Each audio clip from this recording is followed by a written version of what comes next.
वो यीशु मसीह के नाम से आप सबों को जय मसीह की।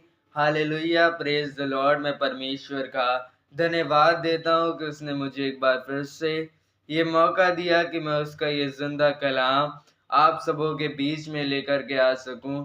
और आज हम एक बड़े ही इंटरेस्टिंग टॉपिक के ऊपर बात करने वाले हैं। क्या आप जानते हैं वो कौन सा दिन था जब मंदिर के अंदर और पूरे इज़राइल के अंदर एक बहुत बड़ा चमत्कार होता था, जिस दिन में परमेश्वर इज़राइलियों के पिछले साल के सारे गुनाहों को, सारी खताओं को माफ़ कर दिया करता था। और उस दिन के द्वारा परमेश्वर अपना संबंध इज़राइलियों के साथ फिर से स्थापित कर लिया करता था। और वो दिन था द डे ऑफ अटोनमेंट, जिसे हम हिब्रू भाषा के अंदर योम किप्पुर का दिन भी कहते हैं। और ये दिन यहूदियों के अंदर सबसे पाक और सबसे पवित्र दिन माना जाता था, क्योंकि यही वो दिन होता था जब मंदिर के अंदर कुर्बानी दी जाती थी, जब उस कुर्बानी के द्वारा खुदा उनके सारे गुनाहों को, खताओं को माफ कर दिया करता था।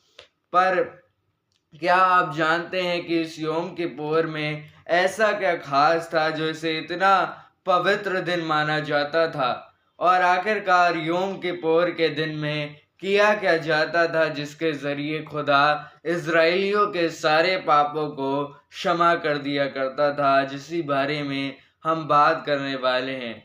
मेरे प्यारों, योम किप्पुर के दिन के अंदर जो है वो कुर्बानी दी जाती थी। और वो कुर्बानी कैसे दी जाती थी? जो हाई प्रीस्ट होता था, जो महायाजक की पदवी पर इंसान होता था, उस महायाजक के सामने 2 बकरों को लाया जाता था। और उस दिन में उन दोनों बकरों के ऊपर चिट्ठियां डाली जाती थी। और जिस बकरे के ऊपर यहोवा के नाम की चिट्ठी निकलती थी, उसको तो स्वतंत्र कर दिया जाता था। पर जिस बकरे के ऊपर अजाजेल के नाम की चिट्ठी निकलती थी, उस बकरे को जो है वो लाल पट्टा बांधकर उसे जंगल में ले जाया जाता था और उसे पहाड़ से फेंककर उसको बलिदान कर दिया जाता था। और इस बलिदान के द्वारा परमेश्वर उनके सारे गुनाहों को माफ कर दिया करता था। अब यहूदियों के ग्रंथों के अंदर, जैसे तालमूद यहूदियों का एक ग्रंथ है, उसमें इस दिन के बारे में एक बड़ी इम्पोर्टेंट बात लिखी गई है। इस रस्म के दौरान जो है वो मंदिर के जो टेम्पल होता था, उसके फाटक के ऊपर एक लाल रंग का कपड़ा बांधा जाता था। और जब महायाजक अजाजेल के नाम की जिस बकरे पर चिट्ठी निकलती थी, जब महायाजक उस बकरे को कुर्बान करता था, तो यहूदी इतिहास बताता है, यहूदी रब्बी इस बात को बताते हैं कि वो मंदिर के फाटक पर लगा लाल रंग का कपड़ा अपने आप ही चमत्कारिक ढंग से सफेद हो जाता था। और इसी कारण बाइबल के अंदर भी लिखा हुआ है कि यदि तुम्हारे गुनाह लाल रंग के समान भी क्यों न हो, तो भी मैं उन्हें हिम के समान श्वेत कर दूंगा। ये इसीलिए ये वचन बाइबल के अंदर लिखा हुआ है, क्योंकि जब अजाजेल के बकरे की कुर्बानी को दिया जाता था, तब वो लाल रंग का कपड़ा, तब वो लाल रंग का कपड़ा जो उन गुनाहों का प्रतीक होता था, वो लाल रंग का कपड़ा सफ़ेद हो जाया करता था। और ये एक चिन्ह होता था कि परमेश्वर ने जो है वो इज़राइलियों के सारे पापों को क्षमा कर दिया है। और इस पूरी रस्म के बारे में आप लेवी व्यवस्था उसके 16वें अध्याय के बारे में भी पढ़ सकते हैं। और इस दिन सचमुच चमत्कार हुआ करता था। पर मेरे प्यारों, यहूदी इतिहास बताता है कि एक ऐसा भी समय आया जब मंदिर के अंदर ये सारे चमत्कार होना बंद हो गए थे। जब मंदिर के अंदर वो लाल रंग का कपड़ा सफ़ेद होना बंद हो गया था, और जितने भी चमत्कार योम किप्पुर के दिन हुआ करते थे, उन सारे चमत्कारों पर भी एक फुल स्टॉप लग गया था। और मेरे प्यारों, क्या आप जानते हैं वो कौन सा दिन था? ये बात यहूदियों का ग्रंथ बताता है। ये बात किसी क्रिश्चियन स्कॉलर ने, किसी क्रिश्चियन टीचर ने नहीं लिखी है।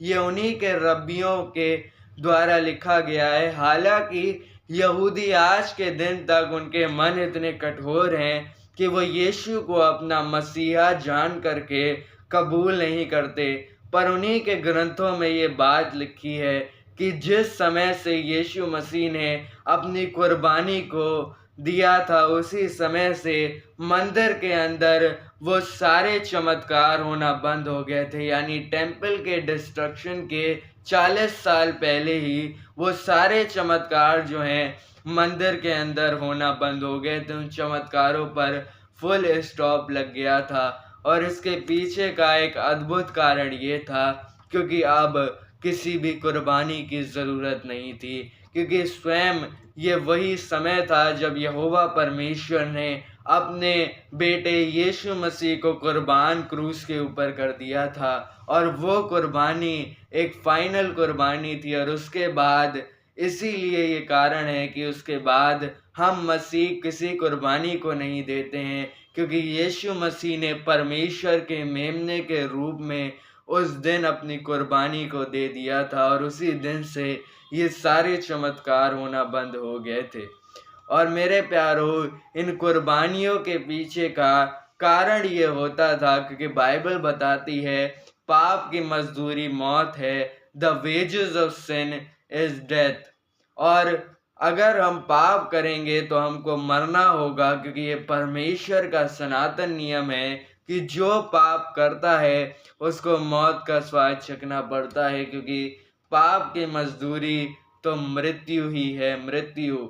और खुदा उस मृत्यु से मनुष्यों को बचाने के लिए खुदा ने एक तरीका निकाला था, और वो था जानवरों की कुर्बानी। जानवरों की कुर्बानियाँ दी जाती थी, और उन कुर्बानियों के दौरान इंसान के पाप उस निर्दोष जानवर पर डाल दिए जाते थे, और उस जानवर को मार दिया जाता था उस इंसान के बदले।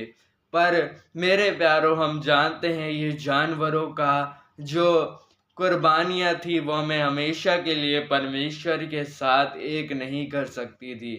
हमेशा के लिए वो कोई परमानेंट सॉल्यूशन नहीं था, क्योंकि ऐसे तो हर बार इंसान पाप करता था और हर बार उसको कुर्बानियाँ देनी पड़ती थी।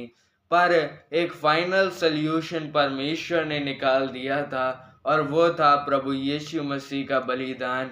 प्रभु यीशु मसीह के बलिदान के द्वारा हमारे सारे गुनाहों को खुदा ने माफ़ कर दिया था। और आज भी जब कोई इंसान उस खुदावन यीशु मसीह पर अपने विश्वास, अपने ईमान को रखता है, तो आज उसकी कुर्बानी के द्वारा हम भी श्राप से, पाप से आज़ाद होते हैं, और हमको भी ये मौका मिलता है परमेश्वर के साथ एक होने का। और ये कुर्बानियाँ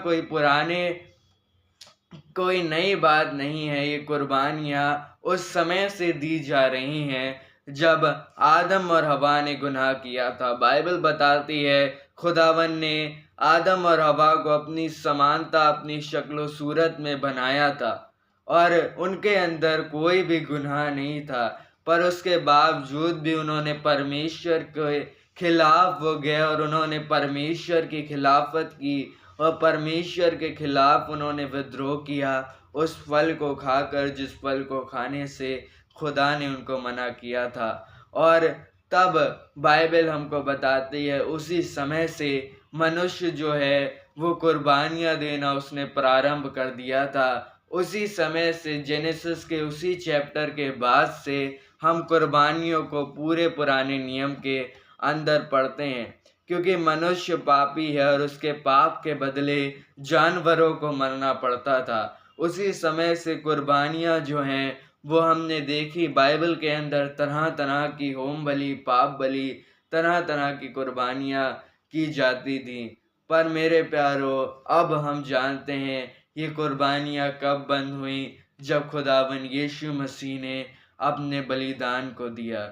और मेरे प्यारों, इस योम किप्पोर के दिन एक और चीज़ की जाती थी। मेमने का लहू जो है ले जाकर परम पवित्र स्थान में वाचा के संदूक के ऊपर छिड़का जाता था, और ये परम पवित्र स्थान एक ऐसा स्थान हुआ करता था जहाँ पर खुदावन खुदा की हुजूरी, उसकी पाक प्रेजेंस जो है वो उस स्थान में रहा करती थी और उस स्थान के अंदर कोई प्रवेश नहीं कर सकता था।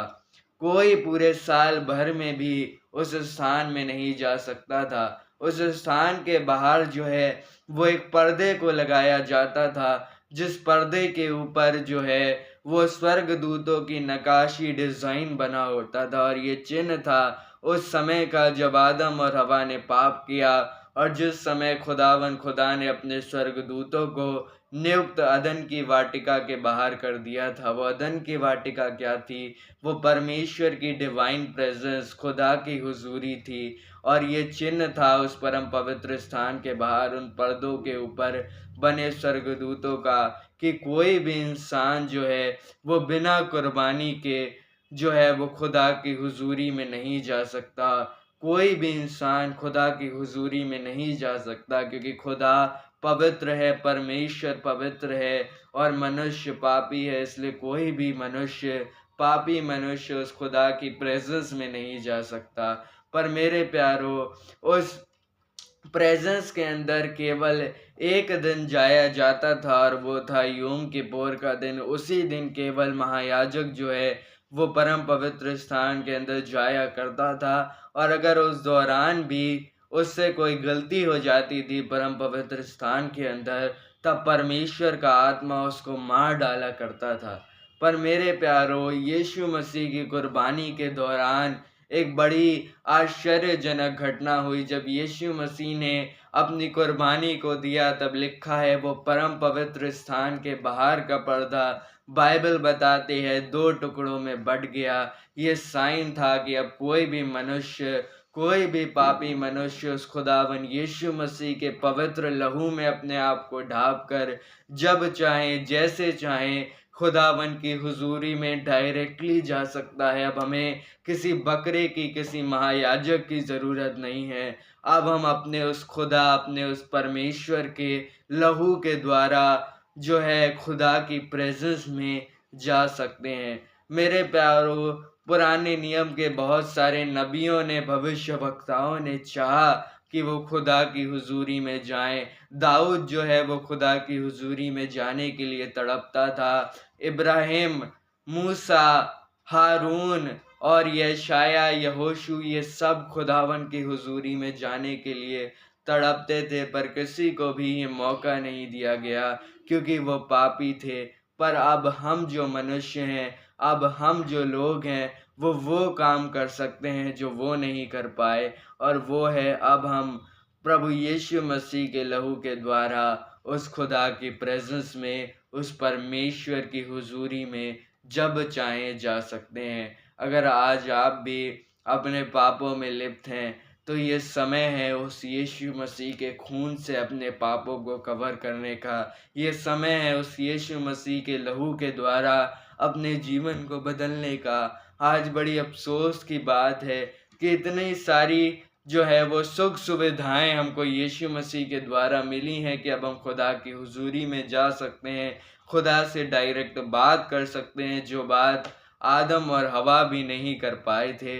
पर अब हम उस हुजूरी को जो है वो रिजेक्ट कर देते हैं। पर मेरे प्यारो, आज ये समय है कि आप जो इस वीडियो को देख रहे हैं, अपने पापों से आप मन फिराएँ और उस खुदा पर ईमान रखें। अगर आप खुदा की हुजूरी में जाना चाहते हैं, तो अब किसी कुर्बानी के द्वारा नहीं, बल्कि उस यीशु मसीह के लहू पर ईमान के द्वारा आप उस हुजूरी में जा सकते हैं। इसीलिए आज ही उस खुदा यीशु के लहू की सामर्थ को आप अपने ऊपर जो है वो डिक्लेयर करें और अब आप उस खुदावंद से बात कर सकते हैं, आप उससे प्यार कर सकते हैं, आप उसके समीप जा सकते हैं। अगर आपको ये बिब्लिकल नॉलेज पसंद आई हो, तो इस वीडियो को औरों के साथ भी शेयर ज़रूर करें ताकि वो भी यीशु मसीह की कुर्बानी की सामर्थ को जान सकें, यौम किप्पोर के भेद के रहस्यों को जान सकें और परमेश्वर की हुजूरी में जा सकें। ऐसी बिब्लिकल वीडियोस को देखते रहने के लिए हमारे चैनल को सब्सक्राइब ज़रूर करें। आप सबों को जय मसीह की। Hallelujah, praise the Lord.